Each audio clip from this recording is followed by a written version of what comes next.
Talofa Lava, and I would like to welcome you to this edition of our Lessons of Hope series. This is episode 12. We're going to discuss about the topic, a very famous topic, about dealing with difficult passages. And this is one of the challenges that most Christians faced when they study the Bible. They tend to think that the Bible is so hard, so difficult to understand, and most of the time we get discouraged because of the fact that we find it so difficult. But today we're going to talk about how to handle that. How can we handle difficult passages? What's the right attitude as a Christian or as a student of the Bible that you should have when you study the Bible? So, in the name of Jesus Christ, I would like to welcome you. Welcome, Pastor Kili. Welcome, Chris. Hello. Thank you again for sparing your time to come and discuss the Word of God. So before we start, let's seek the Lord in prayer. Thank you so much, Father, for this time we can come again Amen. and talk about your Word. We pray that you will help us, especially our viewers, so that we will understand about the right attitude when we come to study your Word. This is a matter of life and death for anyone who is seeking you. So we pray that you will give us the right understanding right now so that we will understand your word in Jesus' name. Amen.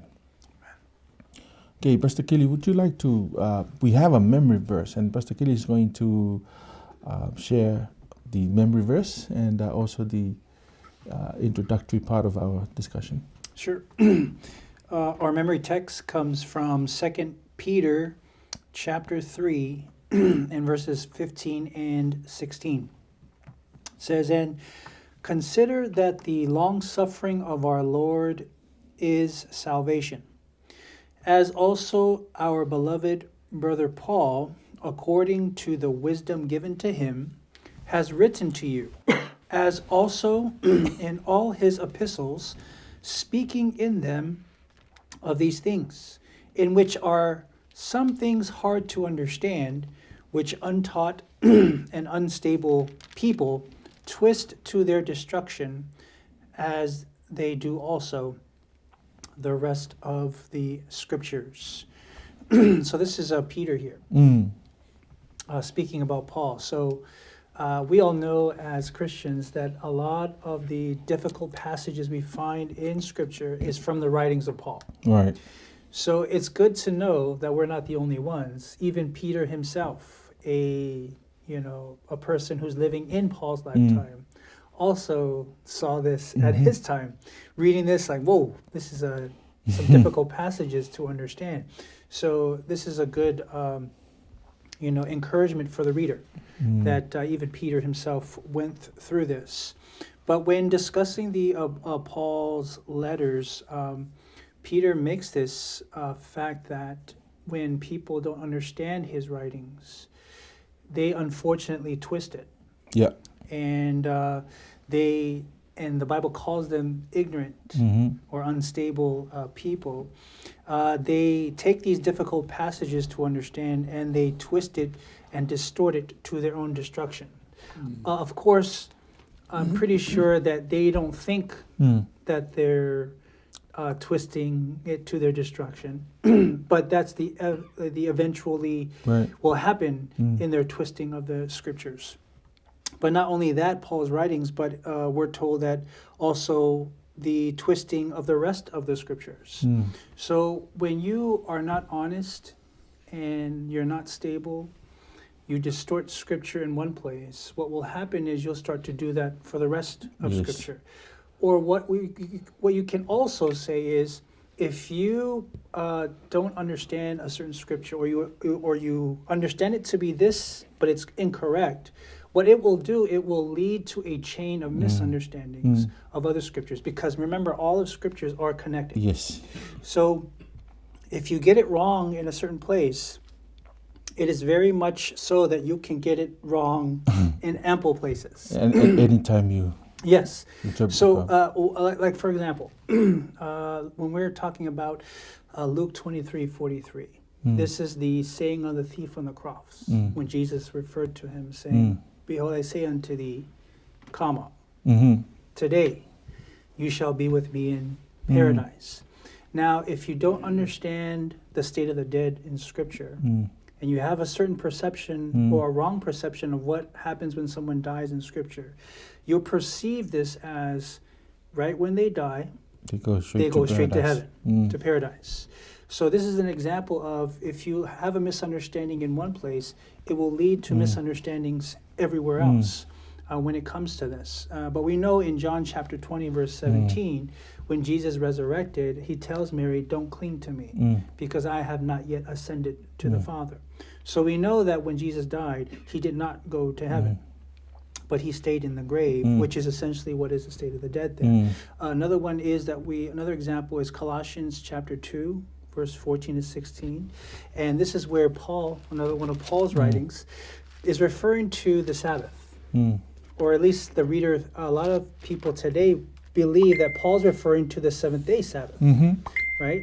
And so a lot of the people who don't believe that the Sabbath is relevant anymore, when they read this, it says, having wiped out the handwriting of requirements that was against us, which was contrary to us, and he has taken out of the way, having nailed it to the cross, referring to the law, which includes the Sabbath, right?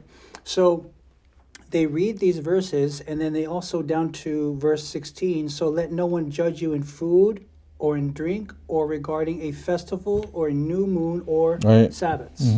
So if you don't have the correct understanding of the validity of the Sabbath till this day, you'll read this text as well as saying, oh, see, this affirms that the change of the Sabbath is correct, and that there's a new Sabbath at the resurrection of Jesus. As a matter of fact, that's the main text. Most Sunday keepers are absolutely, and of course we'll get into it when we get into the rest of the lesson, where we utilize Scripture to interpret Scripture. You'll know that in Deuteronomy 31, 24 to 26, it tells us what this handwriting was, and this handwriting was the laws that regards to the ceremonial laws, not the Decalogue or the Ten Commandments, the moral law of God. So these are just examples that we have when you get it wrong in one place, it's going to lead you to a chain of misunderstandings for the rest of Scripture. So what we're basically going to be talking about in the rest of our lesson here is what might be the reasons for these challenges, and how, as faithful seekers of truth from the Word of God, can we work through them. As we were discussing before, our lesson is going to determine the attitude, determines basically how this book will be unlocked for us. What is the attitude we approach Scripture? But more importantly, what we're going to be also tackling or discussing is that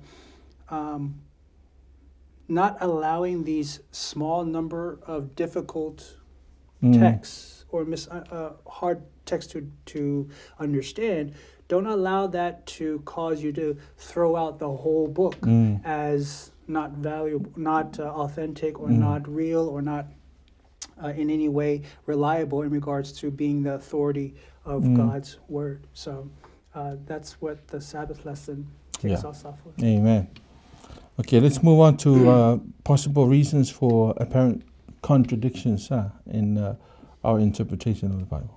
Yeah, this brings us to the consideration of what Peter starts to appeal to us about Scripture and the thing that's not completely shown in here, but it's alluded to, is when Peter says, "Consider that the long suffering of our Lord is salvation." It's a suggestion that if you're dealing with studying Scripture, you need to understand why you're studying Scripture. So the Apostle Paul, since Peter is referring to him, it's interesting that when you take 1 Timothy, the whole book of 1 Timothy, and compare it with 2 Peter, it's almost identical in their approaches.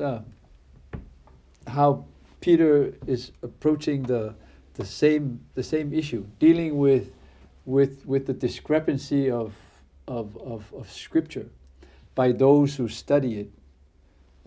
Not because Scripture is meant to be hard to understand, but because there are environmental elements that is causing the word, the clarity of the Word of God to become understood by those who are dealing with. So the primary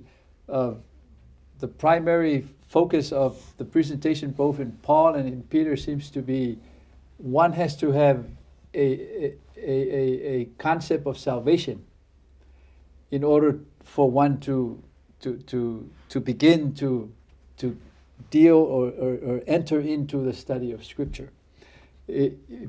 Peter alludes to the class that's where he says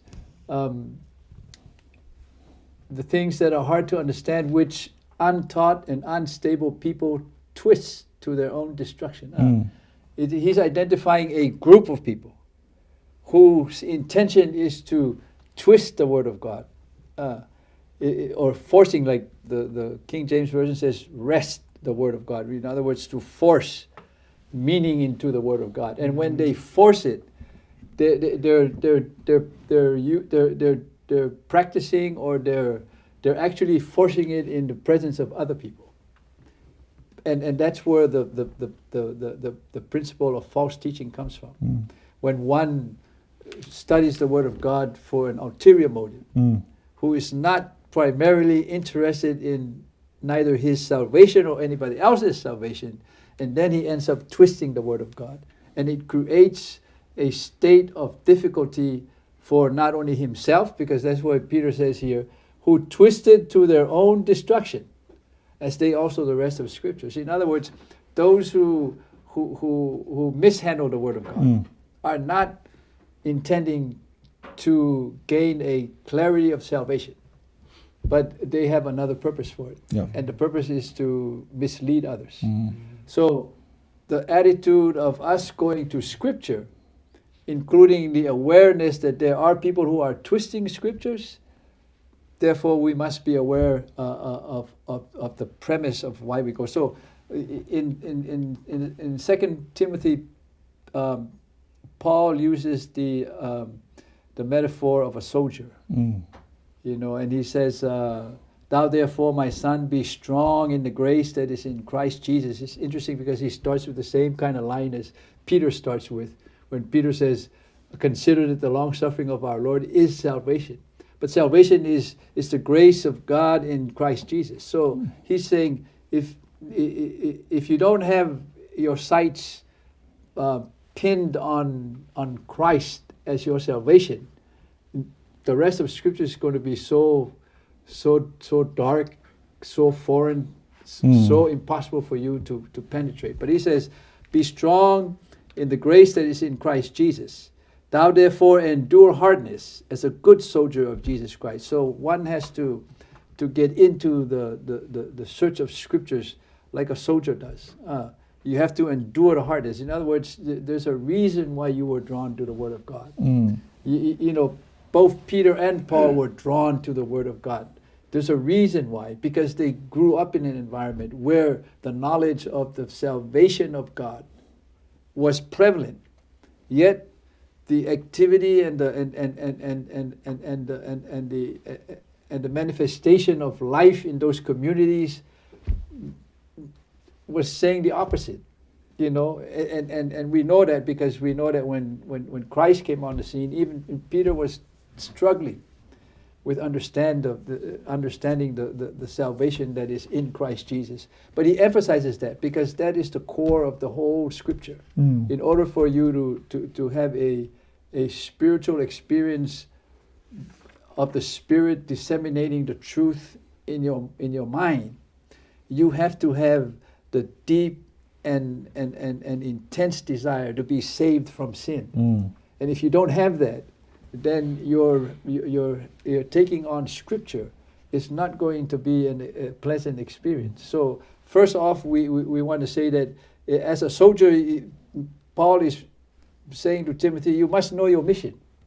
You must know your mission. If you don't know your mission, it's hard for you to understand Scripture. And then, he goes on and says, no man that warreth entangleth himself with the affairs of this life, that he may please him who have chosen him to be a soldier. So not only you must know your mission, you must know who you got your mission from. And then, and if a man also strive for mastery, yet he is not crowned except he strive lawfully. So there are rules to you comprehending Scripture. It's not just something you can. Right. You cannot just walk off the street and and take the Bible and sit down and read it and enjoy it. No, you're going to encounter immediately that there's something different about the book that you're reading, and therefore you might have the experience of the Ethiopian, where you need assistance to be helped along with that. So not only you should know your mission, you should know your weapon. In other words, you should know Scripture.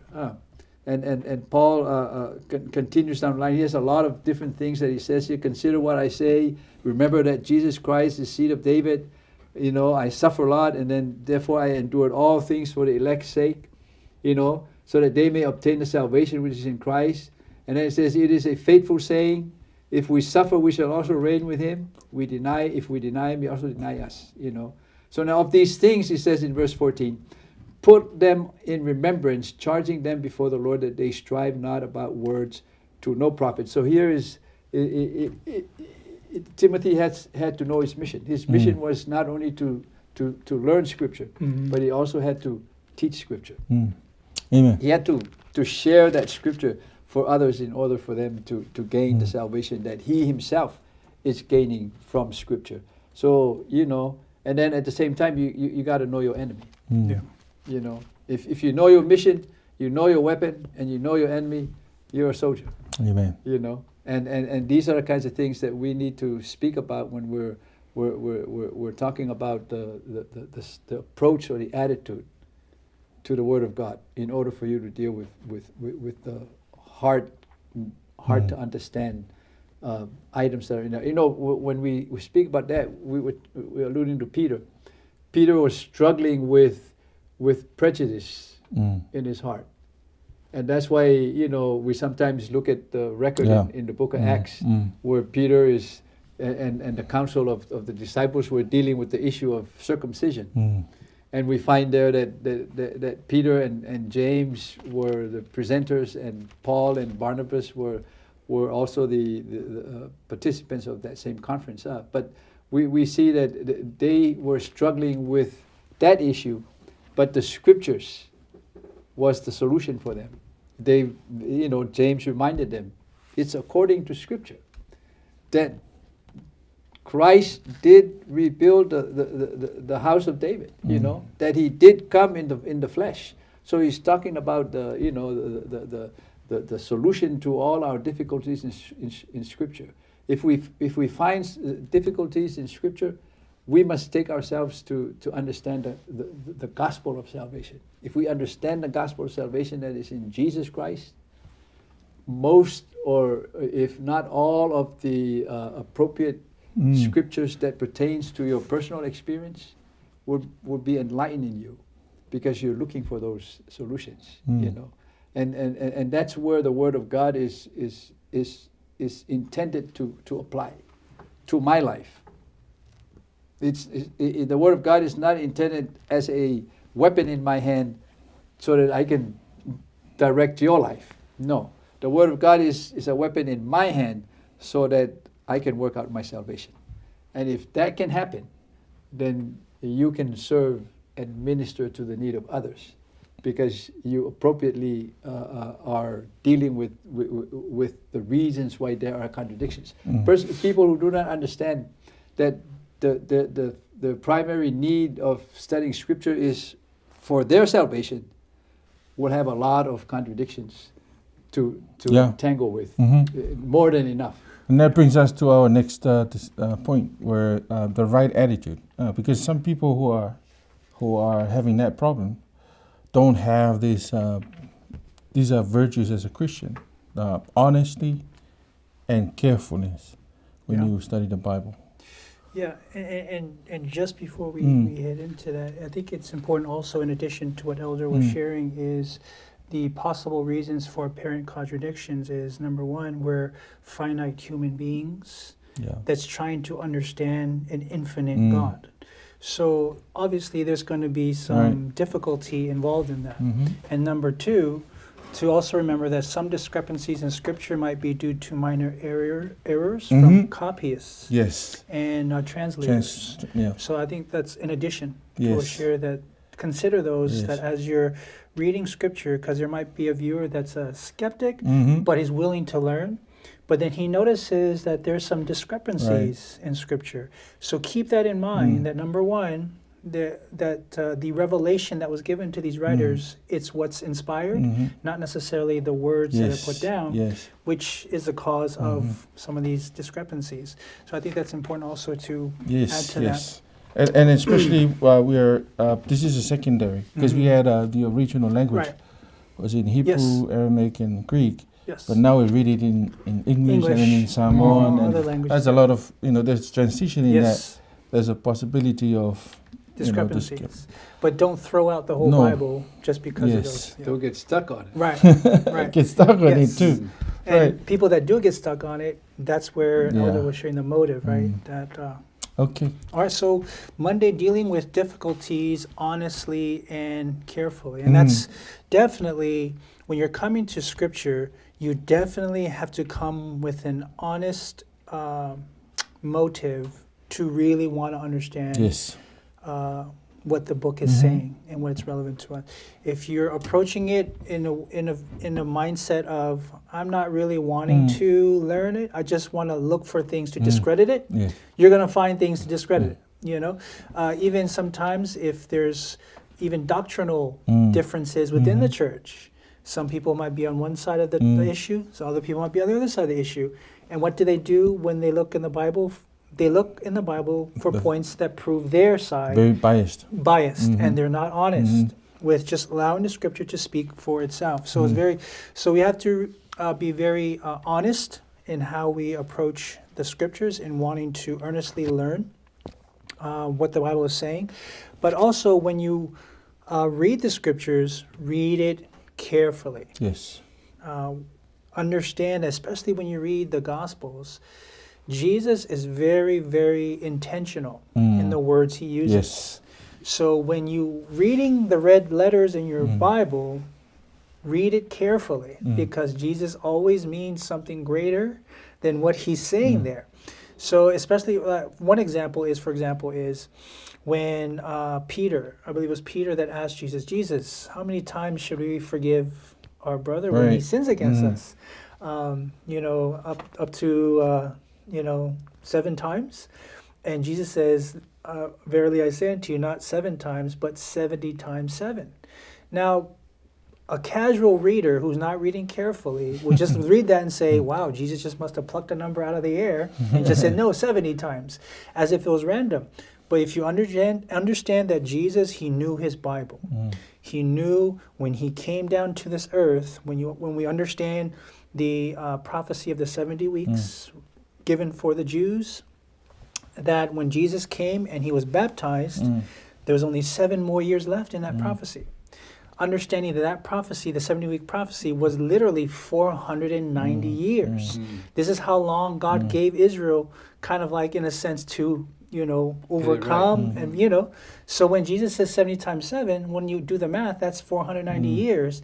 If the disciples were listening carefully, they would have been like, wow, that's right. 490 years is how much God has given to us. To what the book of Daniel says, what they were supposed to do, but that they weren't doing. So Jesus is very intentional. Read it very carefully, as well as honestly. It gives us some text here.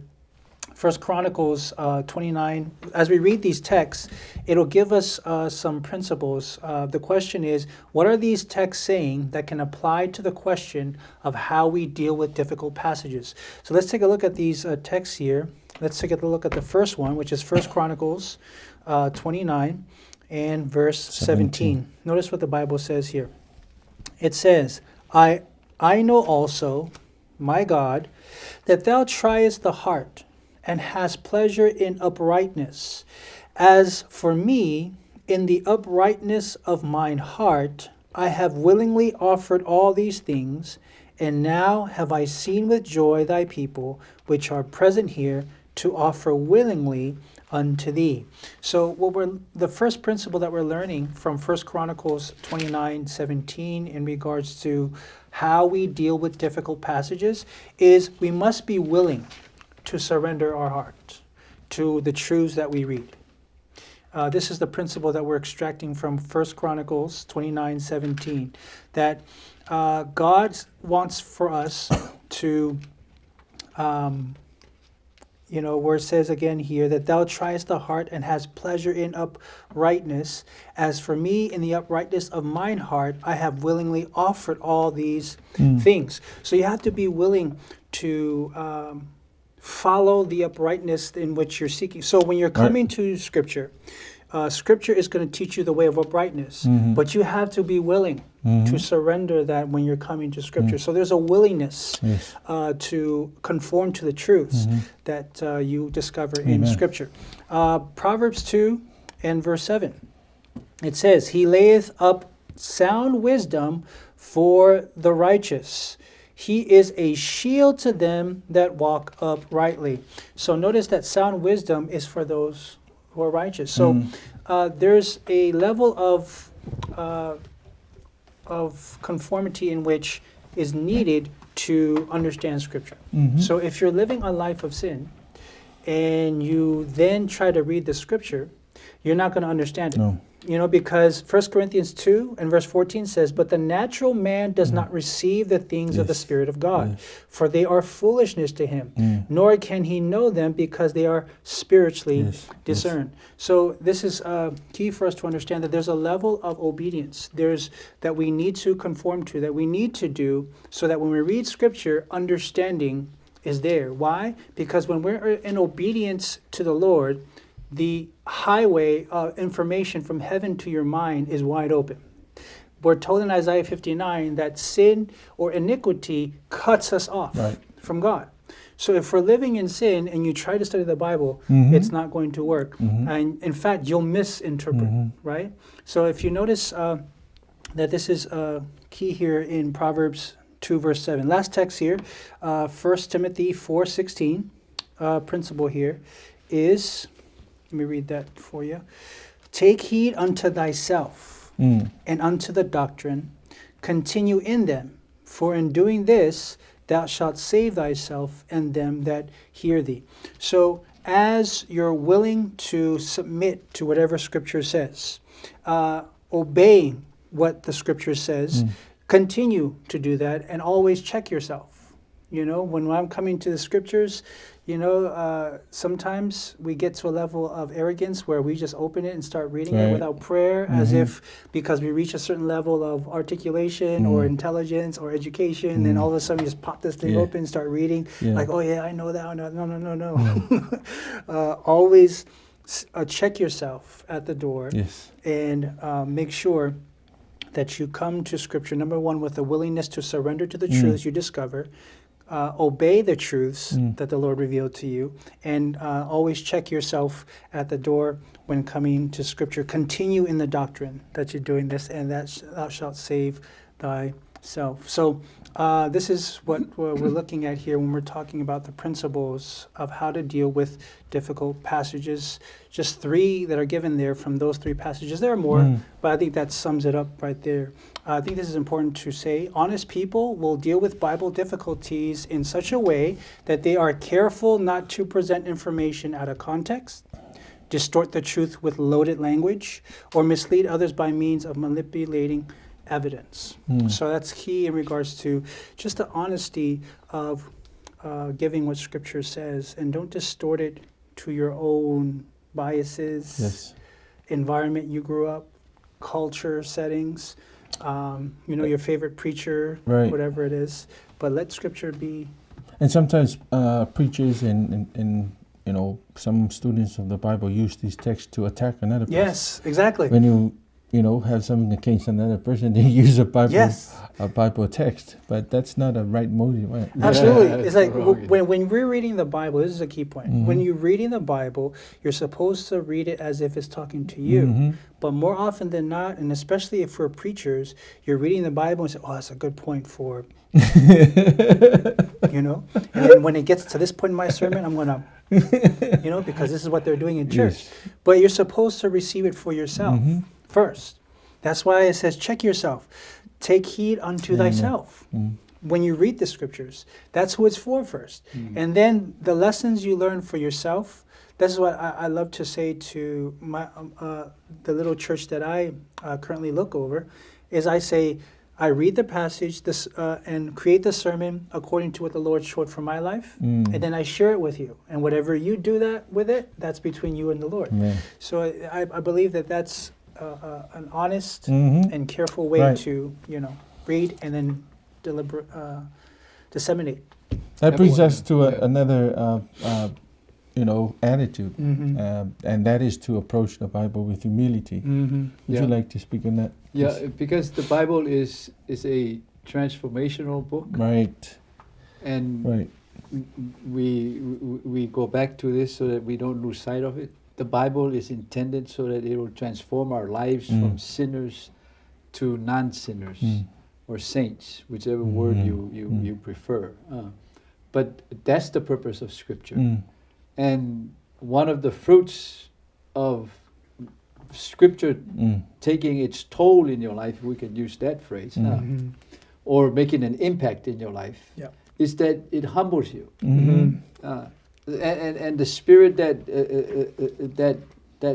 that most applicable to our dealing with Scriptures in the transformation of your proud and self-sufficient person is when you're humble, you're teachable. Yes. So we need to understand that we're consulting the Word of God because we were rebellious to the Word of God prior to our coming to it. And so therefore we need to be instructed so that we can comprehend and understand the process of transformation that occurs in our lives as we encounter the power of the Word of God. Because the Word of God is not just a textbook like you were mentioning, before we started taping.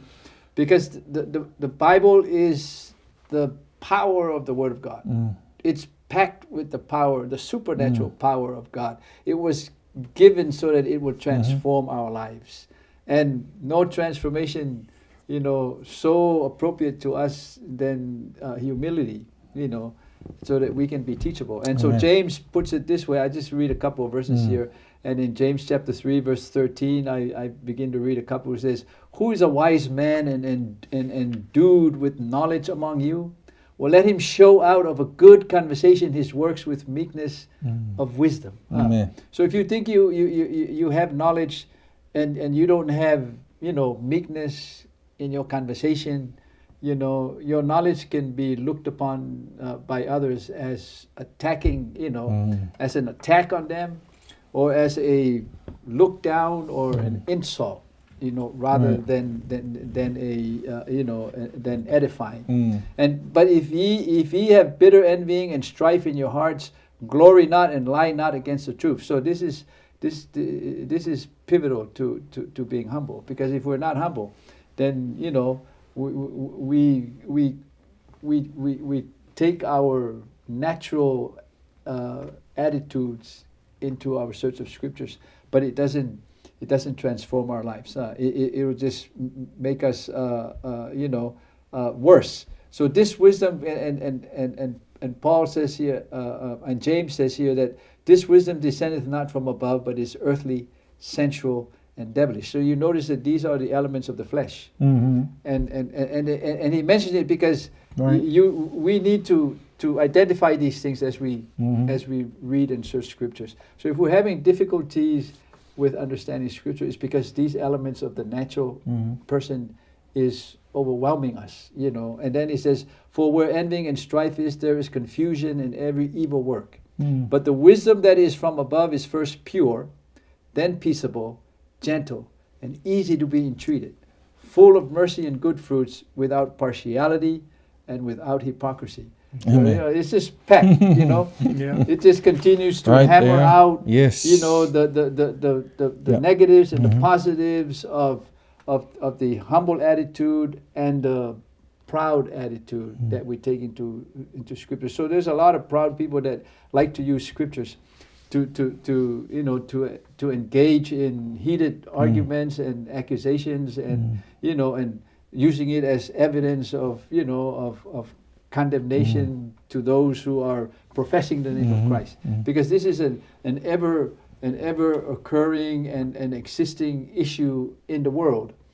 As we deal with the Word of God, it's the coexistence of evil and righteousness, you know, and it's manifested in the lives of the two classes of people. Yes. So we always have to be aware of these things, because if we're not, then we can't, you know, we can't find ourselves to be teachable. And so the last parts of James comes for us is, but he giveth, and he says, he giveth more grace, which is Christ.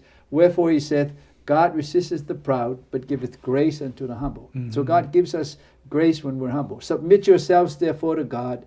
Resist the devil, and he will flee from you, like Pastor was saying. If you're sinning, you know, or if you know, if you're walking in the flesh, then you're going to have you're going to expect a lot of issues from reading Scripture. Draw nigh to God, which is a very good, very fundamental principle to understanding Scripture. Draw nigh to God, and he will draw nigh to you. Cleanse your hands, ye sinners, and purify your hearts, ye double-minded. You know, a lot of these are practical things Yes.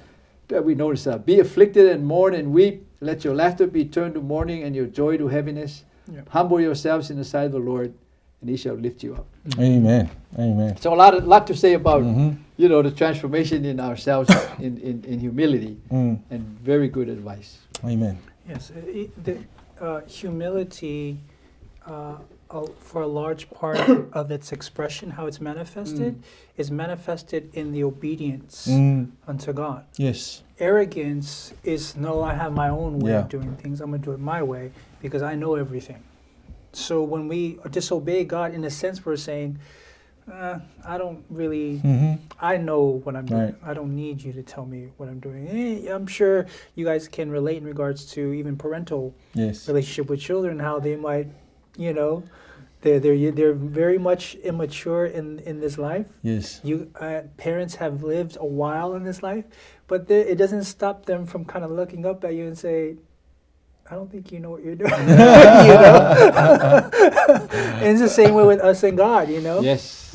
And it can definitely happen. So there's a level of the obedience is crucial to understanding Scripture. Yes. I hear this question a lot from young people.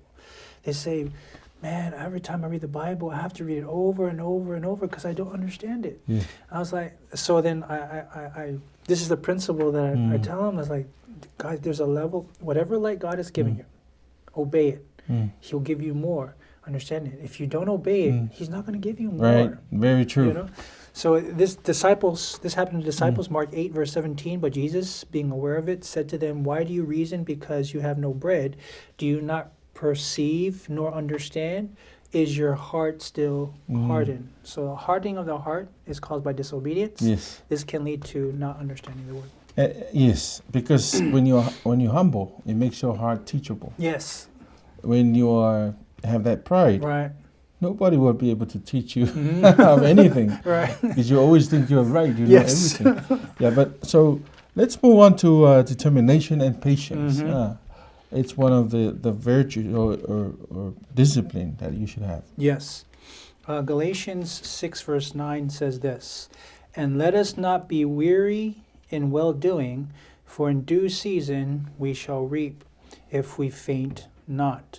So the question is, why are determination and patience important in solving some of these difficult texts that we run into?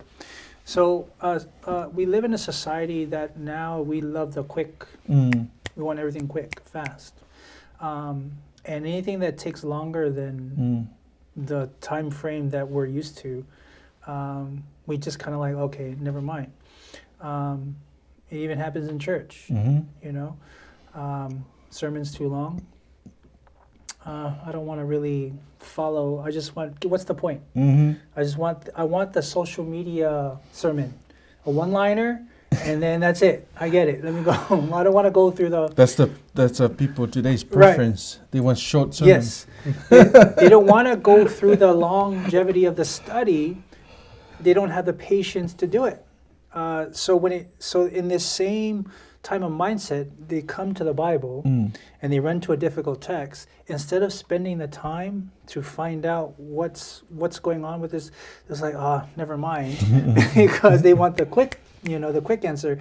Another way they do a quick answer is, and this could be also happening with our viewers, is they don't want to study the lesson. They'll just watch us, and then we give them all the answers. And that's not okay either.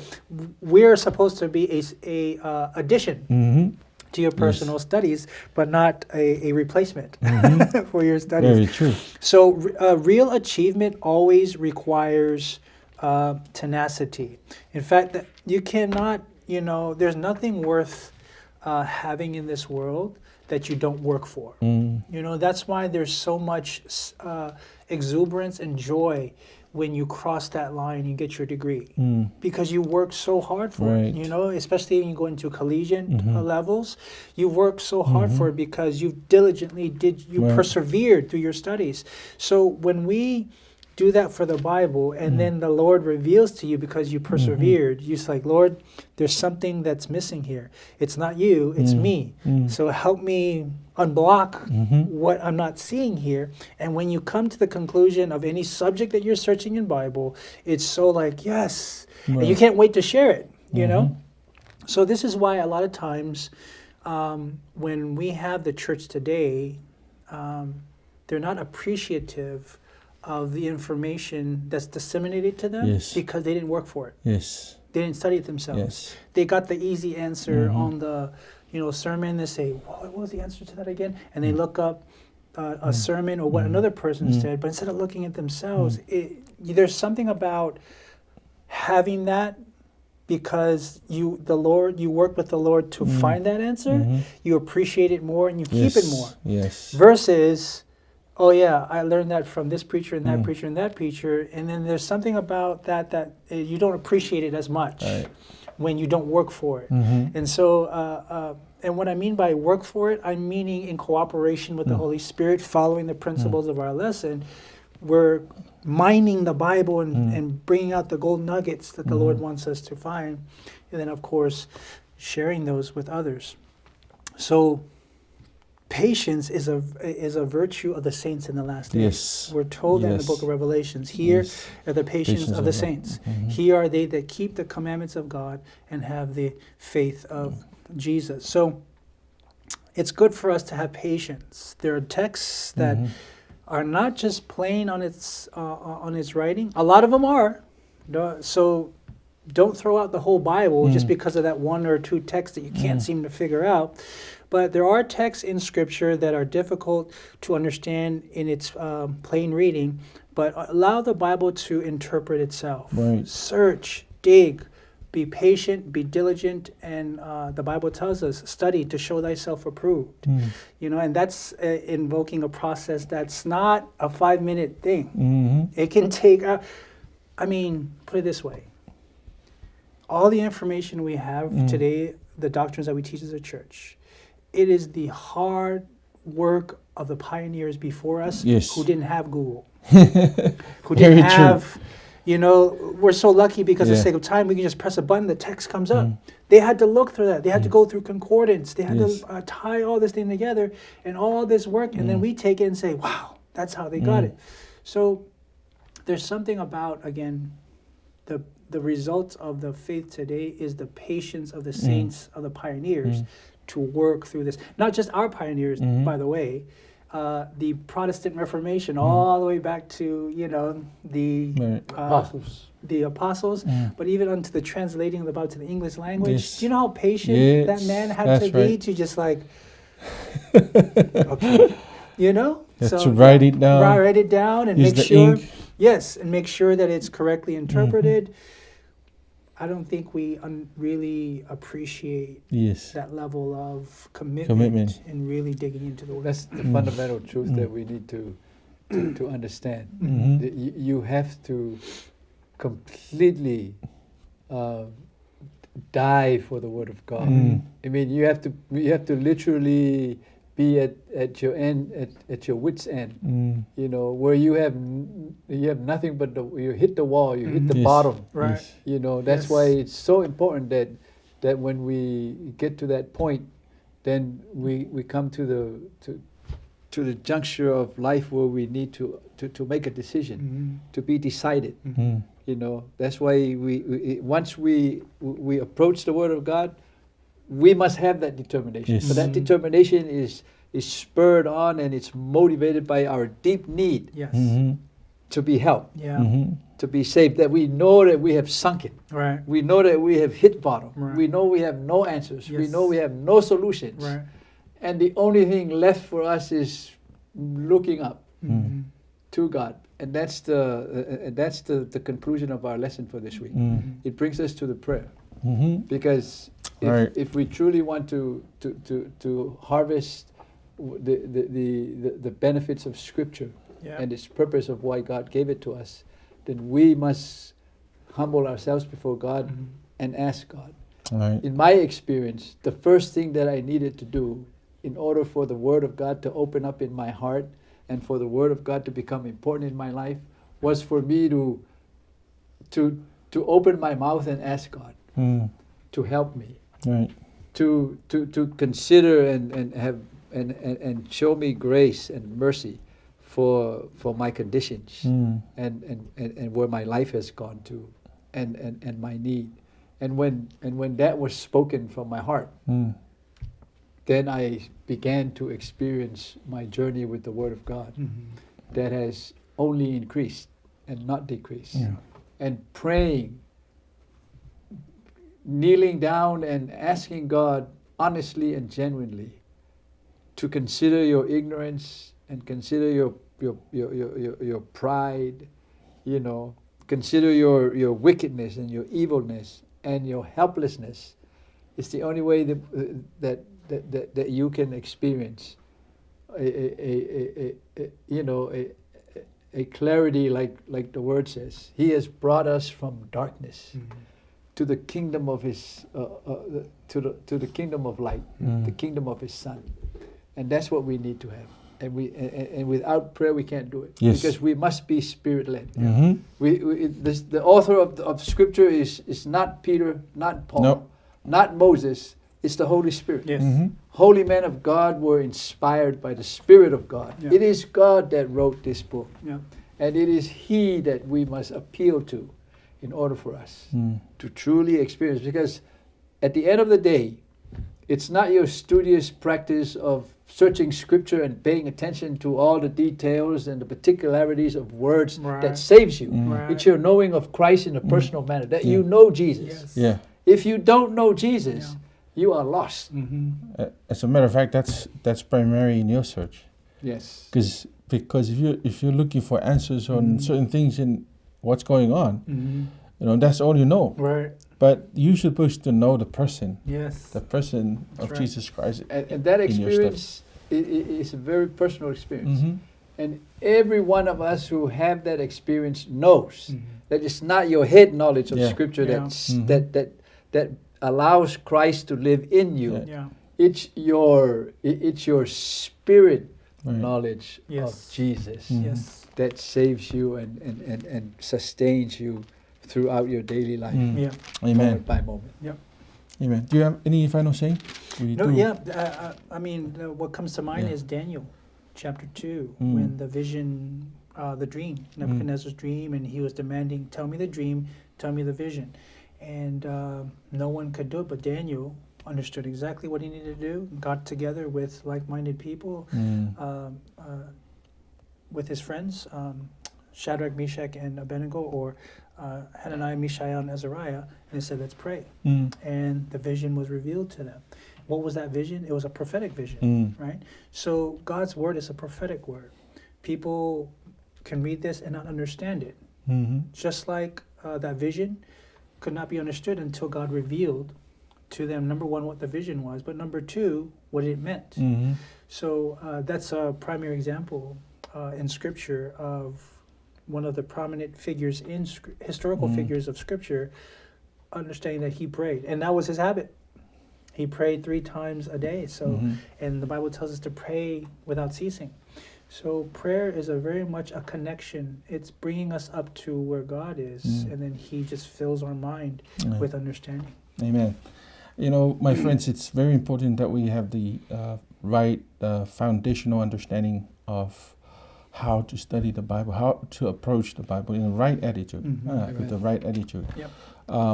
You know, in Matthew 24, Jesus said that in the last days there's going to be a lot of false prophets and false teachers.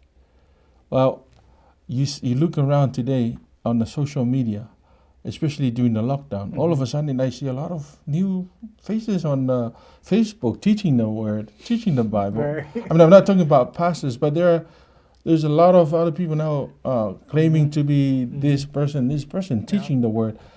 I kind of browsed through some of the sermons and I was amazed. Wow, these guys can actually do this, just open the Word and just come out and totally different interpretation of the Bible. Yes. And that's what I mean, you can do whatever you want with the Bible, but the fruits will tell. Yeah. In a nutshell of what we're talking about, we must have the fruits of the Holy Spirit. Amen. Because patience, faithfulness, that love, joy, peace. in order for us to study the Word of God with a free mind, free spirit, easy understanding of the Word of God. You must have the Holy Spirit in us, and it should bear those fruits in us, and then we study the Word. It should be okay. Amen. Yes. Okay, so that's our study today, and hopefully you learned something very important today in your search for truth and the study of the Word of God. Pastor Giddy, would you like to pray for our audience and us? Father, we are so thankful for this wonderful study and discussion to help each and every one of us in dealing with difficult scriptures, passages, texts in your Word. And that just because there are difficult texts, passages in your Word, that we are not to discredit or discount the rest of your Word, but that we are to dig diligently, study, that we may show ourselves approved, that we may rightly divide or share your Word. So I pray for a blessing for each and every one of us and our viewers, that as we continue to study your Word and learn how to study your Word, may we apply these principles so that we may see wondrous things out of your Word. In Jesus' name, Amen.